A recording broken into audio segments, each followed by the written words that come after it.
Bienvenue sur le podcast Entre deux passions. Je suis Élise Bricot. Et moi, Marion Baudin. Nous sommes toutes les deux diététiciennes et on va vous parler ici de nos expériences en libéral. Vous avez envie de booster votre activité, d'être plus créatif et plus efficace dans vos consultations? Nous aborderons dans ce podcast des thématiques qui nous tiennent à cœur et nous répondrons à vos questions. Allez, c'est parti! Bonjour à tous, bonjour Élise. Bonjour Marion, bienvenue sur ce premier épisode Entre deux patients. Bon, je propose qu'on commence par se présenter. Oui, donc moi je suis Élise, je suis diététicienne indépendante, j'exerce depuis 11 ans près de Namur, c'est en Belgique. Pour les Françaises, vous pourrez goûter ainsi aux joies de l'accent belge.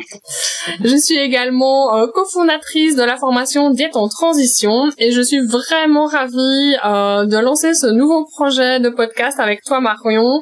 Pour l'instant, on a plein d'idées folles et j'adore. Moi aussi, je suis très contente de faire ce podcast aujourd'hui avec toi Élise. Donc je suis moi aussi diététicienne, j'exerce depuis à peu près 12 ans et je suis sur Aix-en-Provence, donc en France. Je suis également fondatrice de Mon Suivi Diète, qui est un outil digital pour les diététiciens. Et c'est d'ailleurs grâce à Mon Suivi Diète qu'on s'est rencontrés toutes les deux, puisqu'en fait, on a deux projets qui ont un peu la même finalité finalement, c'est de dynamiser l'activité libérale des diététiciens.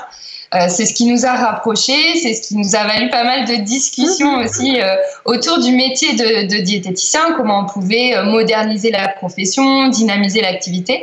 Voilà, c'est un petit peu en fait comme ça qu'est née l'idée du podcast. Le podcast ici, Entre deux patients, oui, voilà, a vraiment pour but de créer quelque chose de positif autour de notre métier. On va réfléchir avec vous à des solutions, à des clés pour revaloriser, redynamiser vraiment notre métier de diététicien qui a, c'est vrai pour l'instant, un petit peu tendance à s'encrouter. Et alors, on veut, par ce biais-là, vous partager aussi nos idées, nos expériences, parler de sujets tabous, des diététiciens, voilà, qu'on n'a pas toujours l'occasion de parler, dont on ne parle jamais pendant les études et après dans le monde du travail encore moins. On veut partager nos joies parce qu'on a énormément de joie et d'enthousiasme à vous communiquer, mais aussi nos doutes parce que c'est un métier qui est pas toujours facile au quotidien. Et voilà, on a envie de pouvoir échanger avec vous et vous donner des solutions. Ouais, c'est vrai que moi je trouve on se retrouve un petit peu seul en fait quand on se lance en libéral. C'est pas toujours facile au quotidien. On est vite confronté à la réalité du terrain aussi. On n'est pas forcément préparé. Quand les autres diététiciens de la ville ne t'accueillent pas forcément à bras ouverts, qui te voient un peu comme des concurrents. C'est pas tous, heureusement, mais ça arrive. Il y a aussi les grosses enseignes qui s'installent dans ta ville et qui embauchent aussi des diététiciens pour vendre de la perte de poids, des compléments minceurs. Donc, tout ça, ça brouille aussi les messages et mine de rien, ça nous fait de l'ombre. Il y a aussi les médecins qui sont pas forcément coopérants dès le départ en tout cas. Donc faut arriver à se faire sa place et c'est pas simple. Je sais pas si vous avez le même souci en Belgique. Oui, évidemment, on a le même souci de la concurrence qui n'est pas de la concurrence non diététicienne en tout cas, qui est fort présente sur le marché. On a aussi un problème avec les médecins qui ne reconnaissent pas vraiment notre métier, qui ne savent pas exactement la différence entre ces différents entre les diététiciens et les fake diètes. Et donc c'est vraiment un gros problème. Et donc les diététiciens, veulent se démarquer. Parfois, en étant un peu tentés par des techniques plus limites par rapport à la déontologie. Je pense notamment, à proposer une consultation gratuite, à faire un concours par exemple, à proposer une consultation gratuite. C'est génial pour pouvoir attirer des patients. C'est vraiment une technique marketing qui marche bien. Mais après, en tant que diététicien, il faut pouvoir se positionner. Et c'est pas toujours évident.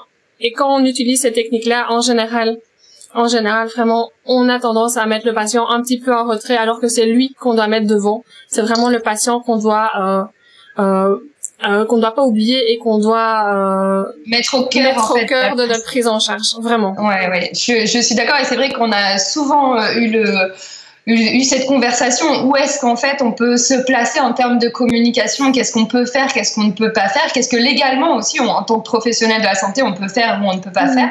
Je pense d'ailleurs que ça fera carrément l'objet d'un podcast, d'un futur podcast, parce qu'il y a beaucoup de choses à dire.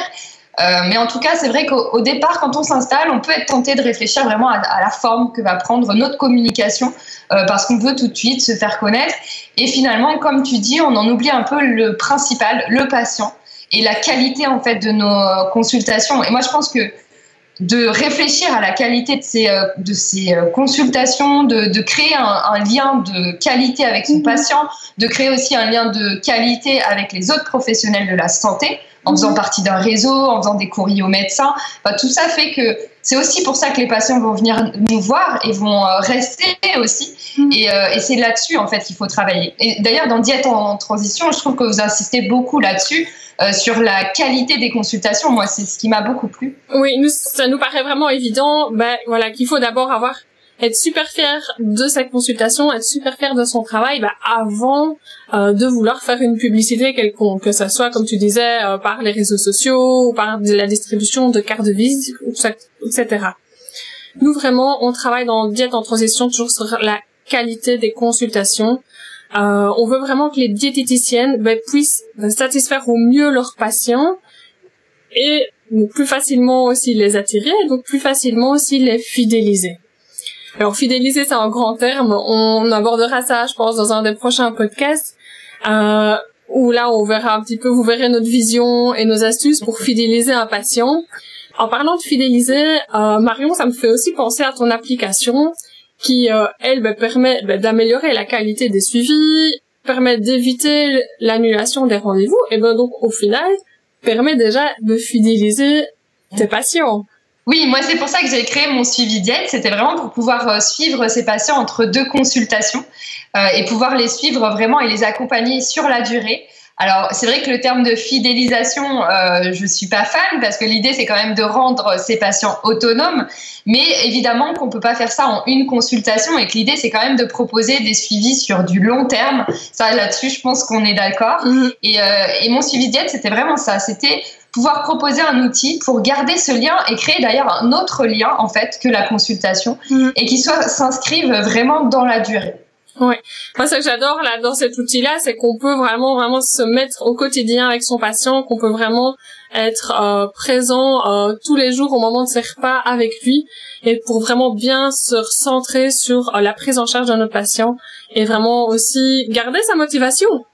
Ouais. C'est vraiment aussi très très important de pouvoir entretenir cette motivation qu'il a à son premier rendez-vous et qu'on doit maintenir pendant plusieurs semaines, pendant plusieurs mois, pendant plusieurs années, et c'est vraiment un outil très intéressant pour y arriver. Et c'est vrai que nos discussions ici par le biais de ce podcast, on espère aussi que ça va vous donner des idées, des astuces pour vraiment appliquer tous ces changements. Voilà, toutes les idées, tout ce qui va vous passer par l'esprit en écoutant nos conversations et dans le but après d'améliorer vos consultations. Qu'est-ce que tu kiffes toi, Marion, dans ton job de diététicienne indépendante? Alors moi, ce que j'aime dans mon métier de diététicienne, c'est vraiment quand je vois mes patients s'apaiser au fil des consultations. Quand ils reviennent en fait et que je sens qu'ils sont plus sereins dans leur rapport à leur alimentation. Voir aussi que ça leur laisse plus d'espace pour faire autre chose, que ça leur laisse plus d'énergie à mettre ailleurs en fait que dans le contrôle de leur alimentation. Et quand j'arrive à voir ça chez certains patients, je me dis ouais, c'est top, là on a bien avancé. Et je crois que c'est ça qui me plaît et qui me donne envie de continuer. Ouais. Et toi, qu'est-ce que tu aimes dans ton métier? Moi, j'aime ce métier-là parce qu'il touche, je trouve, à plein de sujets qui me passionnent dans la vie, que ça soit la santé, que ça soit le plaisir alimentaire, que ça soit le côté durable tant de l'alimentation durable que mais aussi des conseils. Voilà, notre but c'est de rendre durable nos conseils et que la personne puisse les suivre toute sa vie. C'est vraiment ce côté, tous ces aspects-là qui me passionnent dans mon métier. Et quand un patient me dit qu'il arrive à combiner tout ça, je trouve ça génial. Voilà. Quand il arrive à aller chez un producteur local, à améliorer ses prises de sang, à tester des recettes, à cuisiner, voilà. Pour moi, c'est gagné. Ouais, c'est vrai que c'est super important cet aspect durable de l'alimentation, je suis d'accord. Et le côté environnement, je pense que ça fait aussi partie de notre job d'aborder ça en consultation. Je pense qu'on l'abordera peut-être aussi de plus en plus. Et ouais, c'est vrai, c'est un aspect important aussi. Bon, alors, rien à voir avec l'environnement, mais je crois que tu souhaites te lancer un petit défi pour le prochain podcast. Alors, tu peux dire. Tu es curieuse. Alors, oui, effectivement, petit défi pour le prochain podcast. je sais bien que c'est quelque chose qu'en Belgique est beaucoup moins répandu que chez vous en France. Donc, je vais t'expliquer la situation, le contexte, et puis tu me donneras ton idée. Donc voilà, donc je suis une patiente depuis plusieurs mois. Elle a changé de job ici récemment, et donc son prochain rendez-vous fonctionne plus parce que ses horaires de job, les horaires de son travail, et moi mes horaires de consultation ne coïncident plus du tout. Donc elle a congé le lundi, et moi je consulte pas du tout le lundi. Donc ça pose vraiment un gros souci. Et alors, c'est vrai qu'en discutant avec toi, j'aurais jamais fait ça il y a quelques années, hein, vraiment. Et donc, en discutant avec toi, je me suis dit, mais pourquoi pas lui proposer de la suivre à distance, de faire un suivi en ligne et non plus en cabinet, vu que nos horaires ne fonctionnent pas. Donc, je pourrais la recevoir, je sais pas, tôt le matin ou fin de journée, ou juste avant qu'elle aille bosser, quelque chose comme ça. Et donc, je lui ai proposé ça, mais c'était super flippant, vraiment, d'oser me lancer là-dedans. J'ai pas du tout l'habitude. Moi, j'ai jamais fait en tant que patient un suivi comme ça. J'ai jamais vu comment une diététicienne faisait non plus.